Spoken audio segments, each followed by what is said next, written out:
اور میڈیا وہ بھی خاموش ہو جاتی ہے، انداز ہی بدل جاتا ہے۔ ذرا سا کوئی معاملہ ایسا ہو نا جس میں کہیں سے کہیں تک ہلکا بھی اگر مسلمان شامل ہو تو میڈیا اچھلنے لگتا ہے۔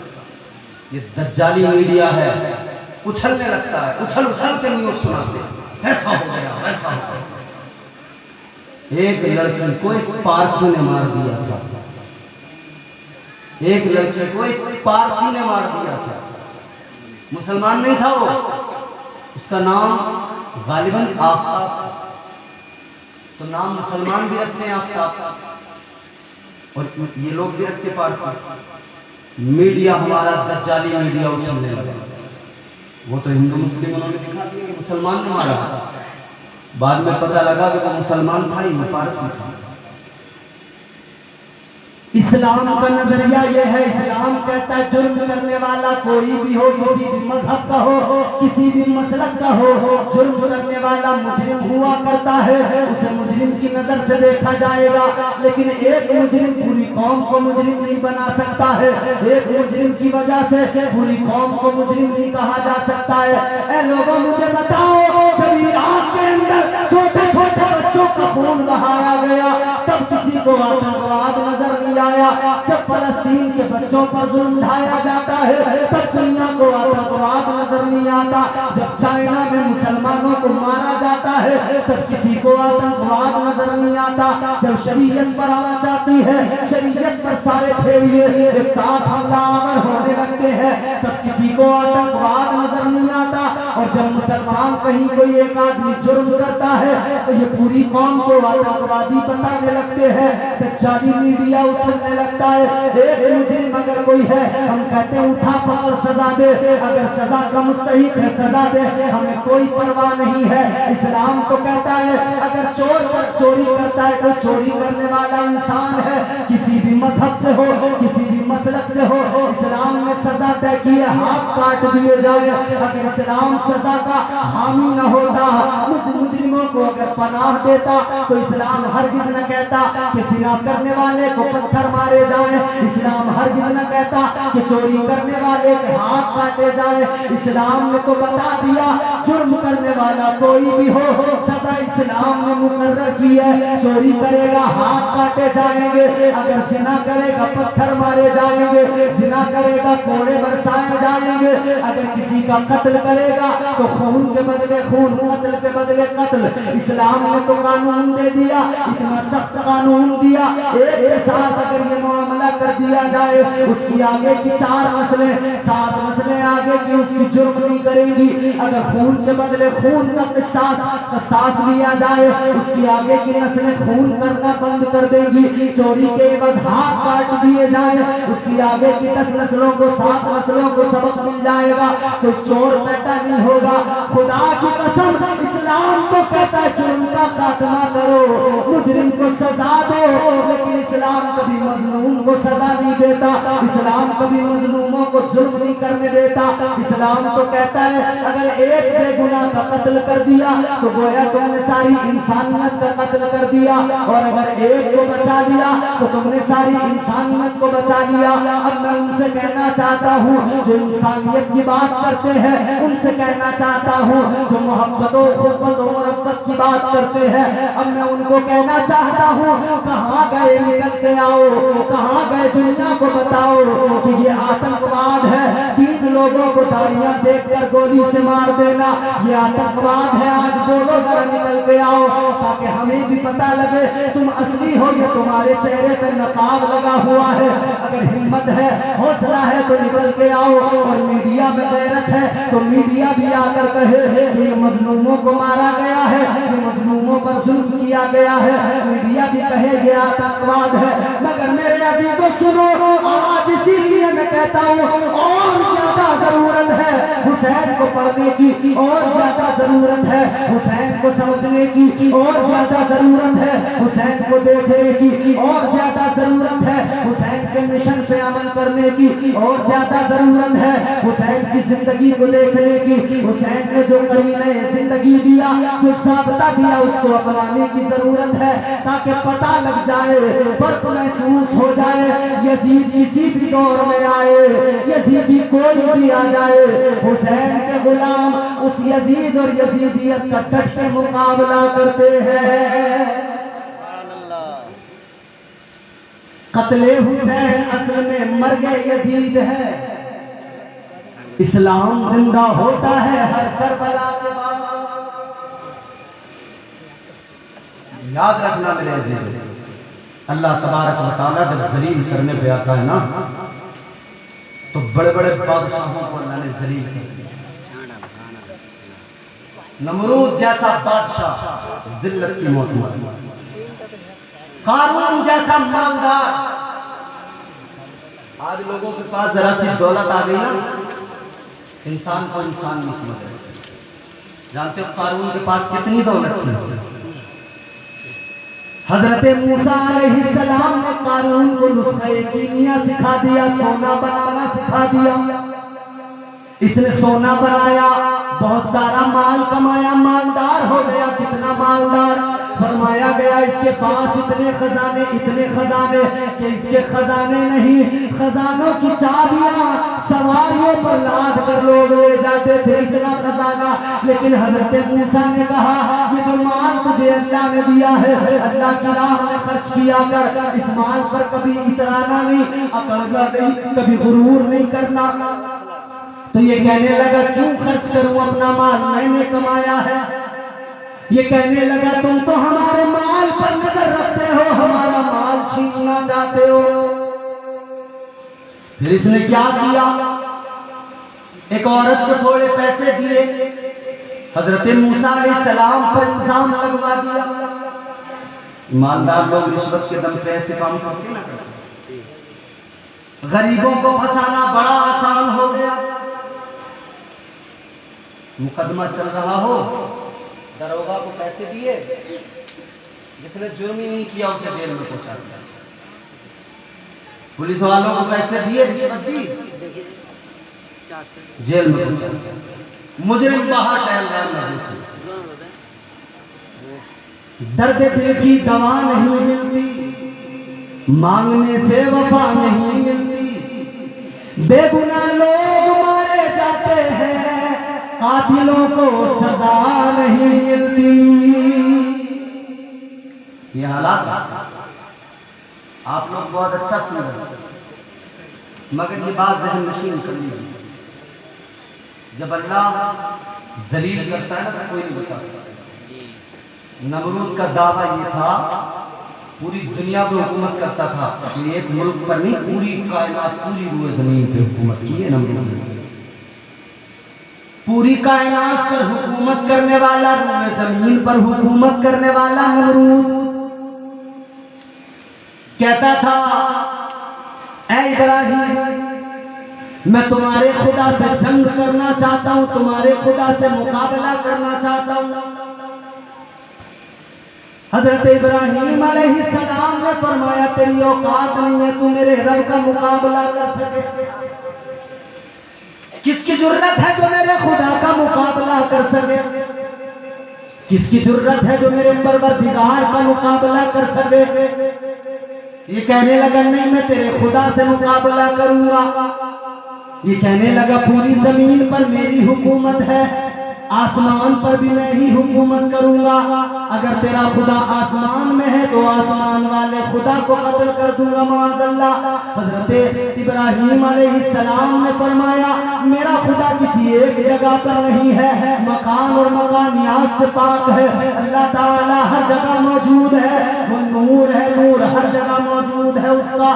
آپ نے فرمایا اللہ مکان و مکانیات سے پاک ہے، مگر یہ کہنے لگا نہیں میں آسمان والے خدا کو قتل کروں گا معاذ اللہ۔ اس نے تو گدھ پالے بڑے بڑے، اس نے کہا کیسے جاؤں گا میں آسمانوں تک؟ شیطان آ گیا، شیطان نے آ کر اس کو مشورہ دیا تو گدھ پال لے، جب وہ گدھ بڑے ہو جائیں ان کو کھلا پلا خوب طاقتور گدھ بنا لے، جب وہ خوب جوان ہو جائے، جب وہ تجھے اڑا کر لے جائے جب وہ اتنے طاقتور ہو جائے کہ تجھے ہوا میں اڑانے لگے، پھر تو ایک کام کرنا، ان دونوں گدھوں کے پیروں میں ایک سواری باندھنا، ایک کوئی ایسی چیز باندھ دینا جس میں تو کھڑا ہو جائے، بیٹھ جائے، اور ان کے سروں کے اوپر گوشت کے ٹکڑے باندھ دینا، 4-5 دن 10 دن بھوکا رکھنا، بھوک زیادہ ہوگی گوشت سروں کے اوپر ہوگا، گدھ گوشت کو دیکھیں گے اڑنے لگیں گے اوپر کو، اڑتے چلے جائیں گے، اڑتے چلے جائیں گے۔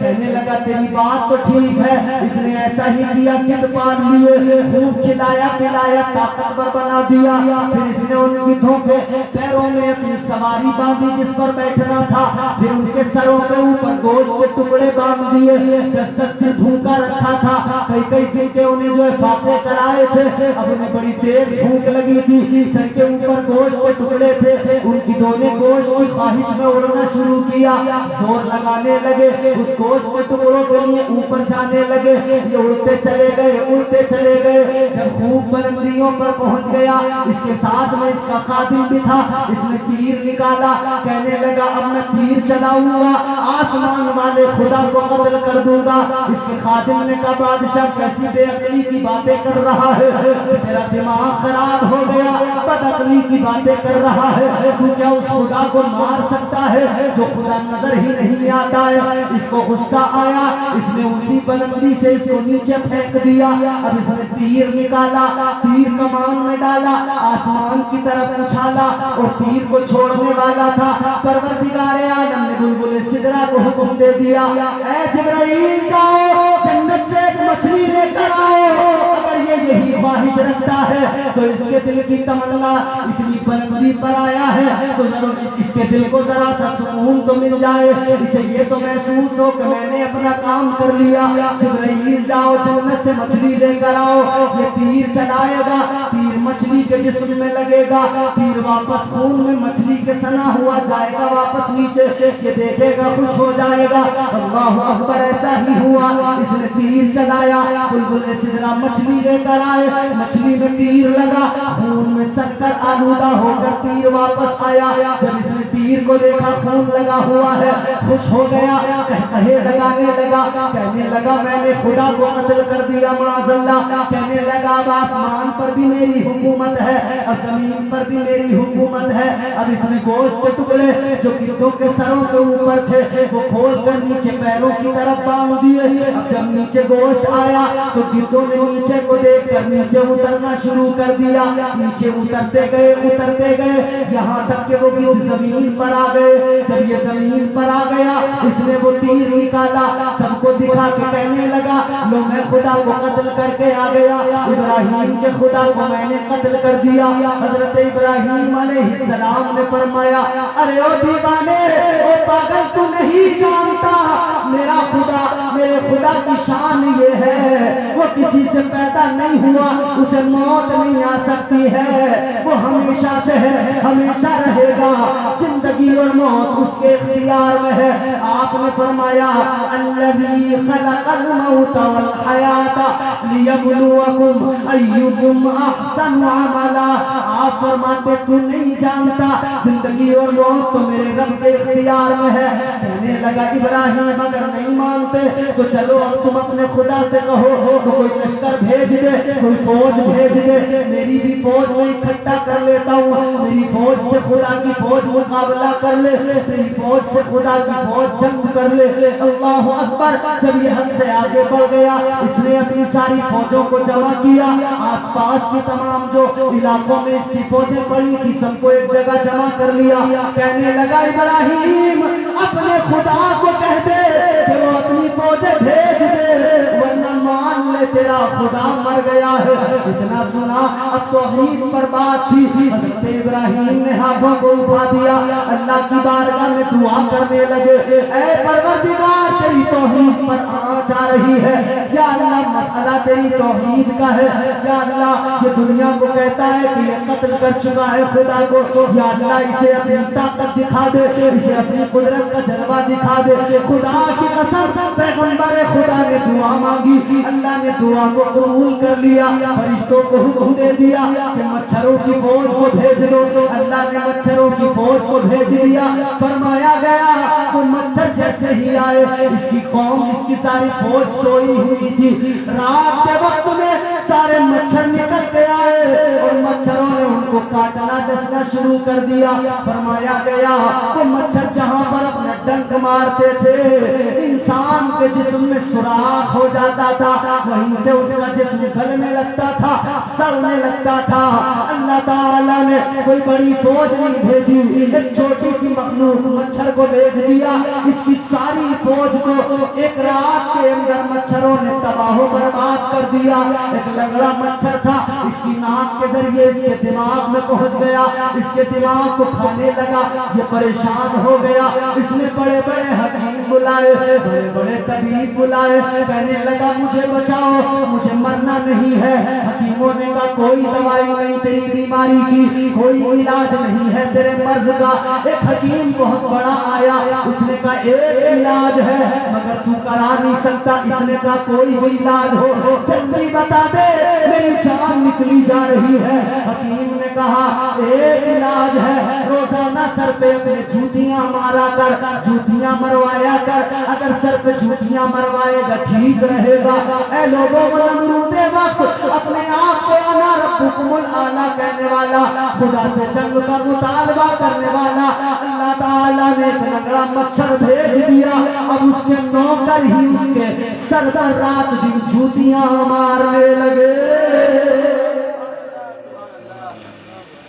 جب نمرود جیسا بادشاہ خدا کا مقابلہ نہ کر سکا تو یہ آج کے ایرے گہرے ایک ایک ٹکڑے پہ حکومتیں کرنے والے یہ اس خدا کا مقابلہ کریں گے؟ کسی کی ہے اوقات اس خدا کا مقابلہ کرنا؟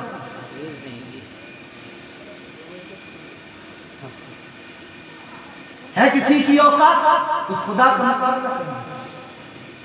پروردگار عالم خالق کائنات رب لم یزل لا یزال نے ایک مچھر بھیجا, چھوٹا لنگڑا, وہ بھی لنگڑا. فرمایا تیرے لیے ایک لنگڑا مچھر تھا. اچھا ایک بات بتاؤ مجھے, مچھر اللہ کی مخلوق ہے. مچھر بولو اللہ کی مخلوق ہے نا. کتنا چھوٹا سا ہوتا, ہاتھ پہ بیٹھ جائے آپ یوں ہاتھ مارتے ہو نہیں ختم کام. اتنا سی تو ہوتا اس میں, یوں مسل دیا مچھر ختم, ایسے ختم ہو جاتا نا. یوں مسل دو مچھر ختم. وہ مخلوق جو اتنی چھوٹی یوں مسلو تو ختم ہو جائے, مگر دیکھو نا خدا کی قدرت کے جلوے. دنیا ساری اس مچھر کے پیچھے پڑی ہے, دنیا ساری اس مچھر کو ختم کرنا چاہتی ہے. بڑی دوائیاں بنائی گئیں, بڑے تیل بنائے گئے مچھروں کو مارنے کے, بڑی دوائیاں نالیوں میں چھڑکی جا رہی ہیں. امریکہ سے لے کے افریقہ, انگلینڈ, یورپ, برطانیہ, ہندوستان, تمام ممالک دوائیاں بنا رہے ہیں. کچھوا چھاپ اگربتی بن رہی ہے, مچھر مارنے کی اگربتی مارکیٹ میں اویلیبل ہے. مورٹین آ رہی ہے, کس لیے مچھر مارنے. ساری دنیا مل کر مچھر کو مارنا چاہتی ہے, مگر اللہ کی قدرت کا جلوہ دیکھو. گویا رب کی شان, رب کی قدرت بندوں کو بتا رہی ہے. کل ایک طاقتور آیا تھا, اس کے لیے میں نے مچھر کو بھیجا تھا, وہ پوری دنیا پہ حکومت کرتا تھا, وہ مچھر کو نہ مٹا سکا, مچھر نے اس کو مٹا دیا میرے حکم سے. تو آج ساری دنیا مل کے کوشش کرتی ہے مچھر کو مٹا دے. کل نمرود کو مچھر نے مٹایا تھا, آج یہ دنیا مچھر کو کیسے مٹا سکتی ہے؟ مچھر کو بنانے والا خدا ہے, مچھر کو رزق دینے والا خدا ہے. جب ساری دنیا مل کر ایک مچھر کو نہیں مٹا سکتی تو مجھے بتاؤ یہ گولیاں مار مار کے مسلمان کو کیسے مٹا سکتی ہے؟ یہ دنیا مسلمان کو کیسے ختم کر سکتی ہے؟ مسلمان کل بھی تھا, آج بھی ہے, رہے گا صرف قیامت میں. اللہ تعالیٰ نے مسلمان کو شان دی ہے, وہ عزت دی, کیونکہ مسلمان ہر جگہ سر نہیں جھکاتا, سر جھکاتا ہے فقط پروردگار کی بارگاہ. مسلمان دل جھکاتا ہے تو فقط مصطفیٰ کی بارگاہ میں. مسلمان کی شان یہ ہے, مسلمان کے سامنے کربلا ہے, مسلمان کے سامنے مصطفیٰ کا گھرانہ ہے, مسلمان کے سامنے مصطفیٰ کے دیے ہوئے اصول ہیں, مسلمان کی نظروں میں مصطفیٰ کی دی ہوئی شریعت ہے. یہ شریعت اس مسلمان کو نہ کبھی مٹنے دے گی نہ کبھی برباد ہونے دے گی. اسلام تھا, اسلام ہے, اسلام رہے گا. قرآن تھا، قرآن ہے، قرآن رہے گا۔ اسلام کی گردن پہ حسین ابن علی کا احسان تھا، احسان ہے، احسان رہے گا۔ احسان تھا، احسان ہے، احسان رہے گا۔ قتل حسین اصل میں مرگ یزید ہے، اسلام زندہ ہوتا ہے۔ ہر کربلا کی بات، حسین کی زندگی کو دیکھیں، حسین کی سیرت کو دیکھیں، حسین کے کردار کو دیکھیں اور اپنی زندگیاں بہتر بنائیں۔ خدا کی قسم حسینی سوچ پیدا کرے، حسینی فکر پیدا کرے۔ حسینی فکر پیدا ہو گئی تو یہ قوم سرخرو نظر آئے گی، یہ قوم عزتوں کے تاج اس قوم کے سر پہ ہوں گے۔ حسینی فکر پیدا کر لو، حسین کے مشن پہ عمل کر لو۔ خدا کی قسم جب بچہ حسینی فکر کا پیکر بن جائے گا، حسینی افکار ہمارے معاشرے میں پھیل جائیں گی تو ہمارا معاشرہ وہی معاشرہ بنے گا جس معاشرے کو صلاح الدین ایوبی نے تشکیل دیا تھا، وہی معاشرہ بنے گا جس معاشرے کو محمد بن قاسم نے تشکیل دیا تھا، یہ وہی معاشرہ بنے گا جس معاشرے کو ہندوستان میں غریب نواز سرکار نے تشکیل دیا تھا۔ اللہ تعالی ہمارے معاشرے کو بہتر فرمائے، ہماری سوچ حسینی بنا دے۔ پروردگار ہم سب حسینیوں کو زندہ و آباد رکھے، شاد آباد رہے۔ اللہ تعالی ہماری مشکلوں کو آسان فرمائے، حسین کے صدقے میں زمین یا آسمانی بلاؤں وباؤں مصیبتوں سے محفوظ فرمائے۔ استغفر اللہ ربی من کل ذنب واتوب الیہ۔ میرے ساتھ میں کلمہ شریف پڑھیں، لا الہ الا اللہ محمد رسول اللہ وما علینا الا البلاغ۔ السلام علیکم ورحمۃ اللہ۔